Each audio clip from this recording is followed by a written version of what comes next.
Assalamualaikum warahmatullahi wabarakatuh. Halo semuanya, kembali lagi bersama saya. Dan kali ini saya akan memberikan beberapa rumus Excel yang sering digunakan.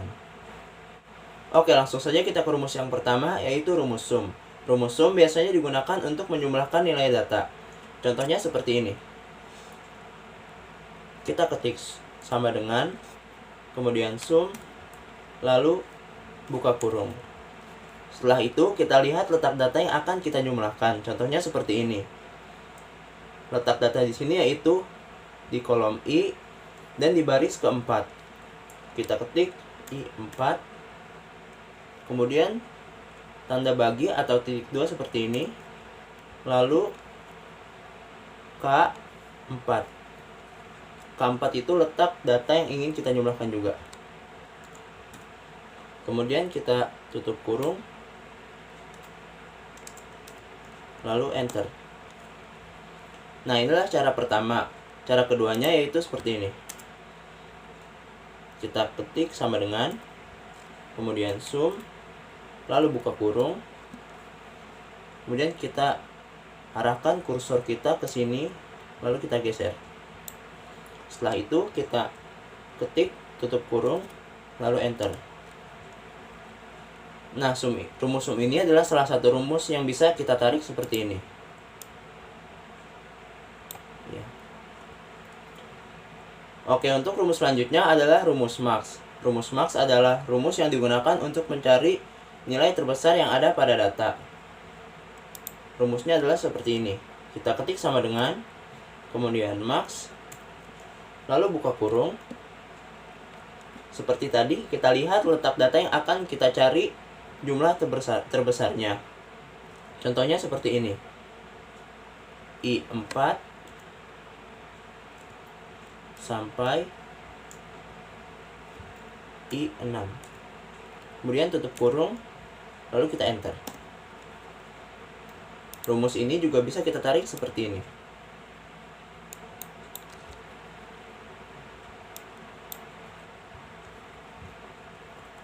Oke, rumus selanjutnya adalah rumus min. Rumus min biasanya digunakan untuk mencari nilai terkecil yang ada pada data. Rumusnya adalah seperti ini. Kita ketik sama dengan, kemudian min, buka kurung. Kita cari letak datanya, I4 sampai I6. Kemudian tutup kurung lagi, lalu kita enter. Di sini sudah terlihat jumlah terbesar dan jumlah terkecil dari data yang ada di sini. Rumus ini juga bisa kita tarik seperti ini.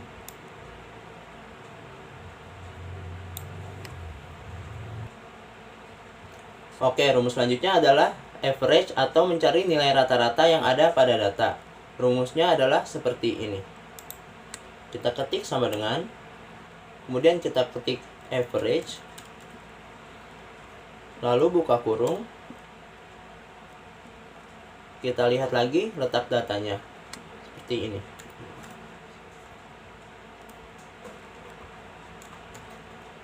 Kemudian tutup kurung. Kita enter lagi. Sekarang sudah muncul nilai rata-rata yang ada pada datanya. Rumus ini juga bisa kita tarik seperti ini.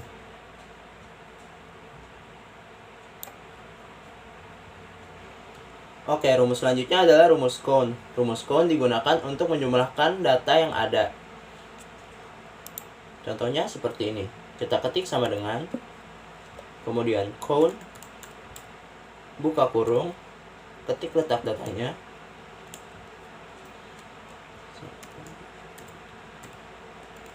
Tutup kurung, lalu enter. Rumus count juga bisa kita tarik seperti ini.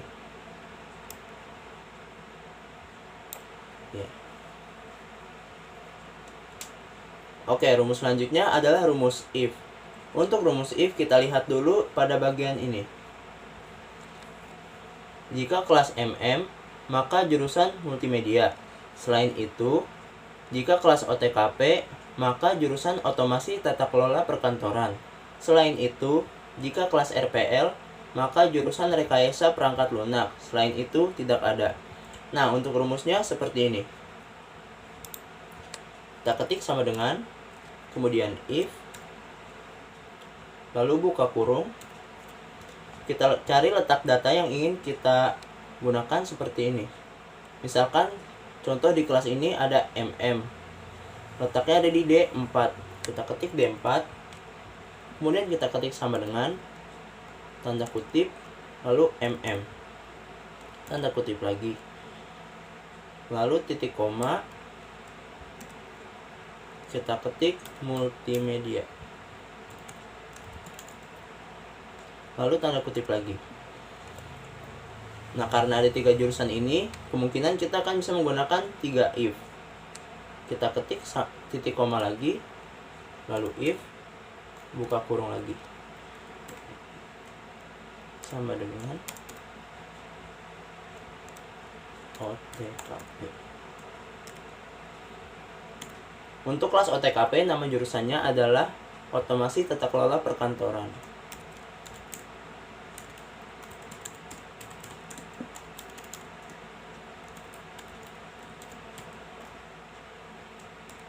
Nah, untuk jurusan yang terakhir, kita bisa langsung saja seperti ini. Titik koma, tanda kutip, langsung kita tulis nama jurusannya.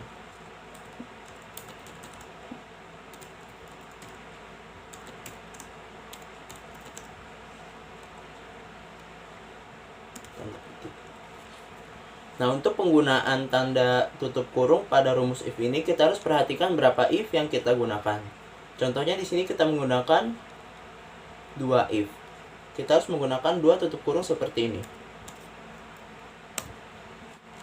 Jika terdengar membingungkan, teman-teman bisa melakukan cara ini. Kita tetap bisa menggunakan if di bagian sini. Seperti ini. If, buka kurung, D4, sama dengan tanda kutip RPL. Nah, seperti yang saya bilang tadi, untuk penggunaan tanda tutup kurung di rumus if ini, kita perlu perhatikan berapa if yang kita gunakan. Karena kita gunakan if satu lagi di sini, maka kita harus menambahkan satu lagi tanda tutup kurung di sini. Maka seperti ini. Untuk rumus ini masih bisa kita tarik seperti ini. Oke, untuk rumus selanjutnya adalah rumus VLOOKUP. Untuk rumus VLOOKUP, kita lihat dulu pada bagian tabel biaya. Di sini ada kelas, pendaftaran, uang ujian, dan uang praktik. Nah, rumus VLOOKUP ini berguna agar kita bisa memindahkan data-data ini ke sini dengan mudah, tanpa harus kita mengetik manual atau mengkopinya secara manual. Untuk rumusnya adalah seperti ini. Kita ketik sama dengan, kemudian VLOOKUP, lalu buka kurung, kita cari letak datanya lagi seperti ini, D4.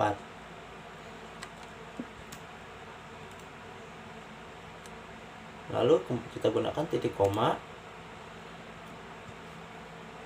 Setelah itu kita lihat ada di mana letak data dari tabel yang ingin kita pindahkan. Contohnya seperti ini.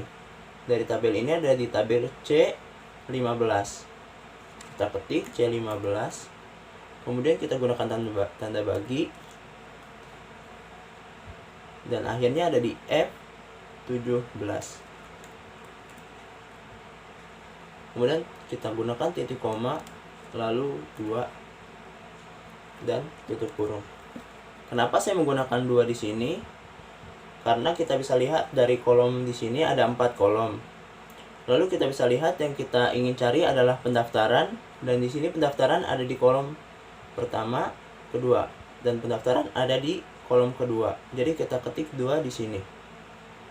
Kemudian kita enter. Nah, jika teman-teman menemukan masalah seperti ini, kita bisa menggunakan cara ini. Caranya yaitu kita tambahkan titik koma dan 0 pada rumusnya. Kemudian kita enter. Untuk uang ujian dan uang praktik, rumusnya hampir sama seperti tadi, namun ada perbedaan di dalamnya. Contohnya seperti ini. Sama dengan VLOOKUP, buka kurung, D4, 1,C15 F17. Nah, pada bagian ini yang harusnya kita ketik 2, maka kita ketik 3.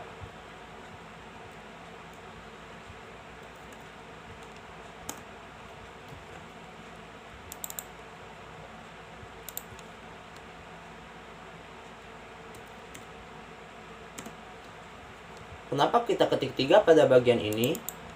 Karena untuk uang ujian berada di kolom ketiga dari sini. 1, 2, dan 3.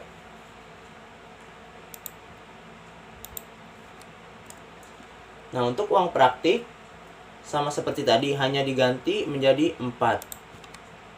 Contohnya seperti ini.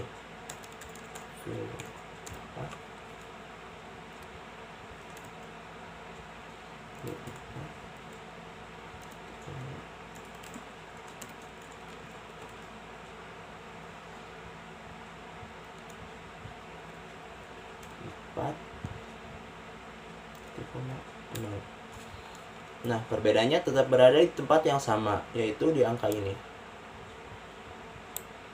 Untuk uang praktik ada di kolom keempat. 1, 2, 3, 4. Kita tutup kurung, lalu enter. Nah, apakah rumus ini bisa kita tarik? Jawabannya bisa. Tapi kita harus menambahkan tanda dolar di sini dan di sini. Di sebelah kanan kolom C dan di sebelah kanan kolom F. Kemudian kita enter. Sini juga kita lakukan hal yang sama.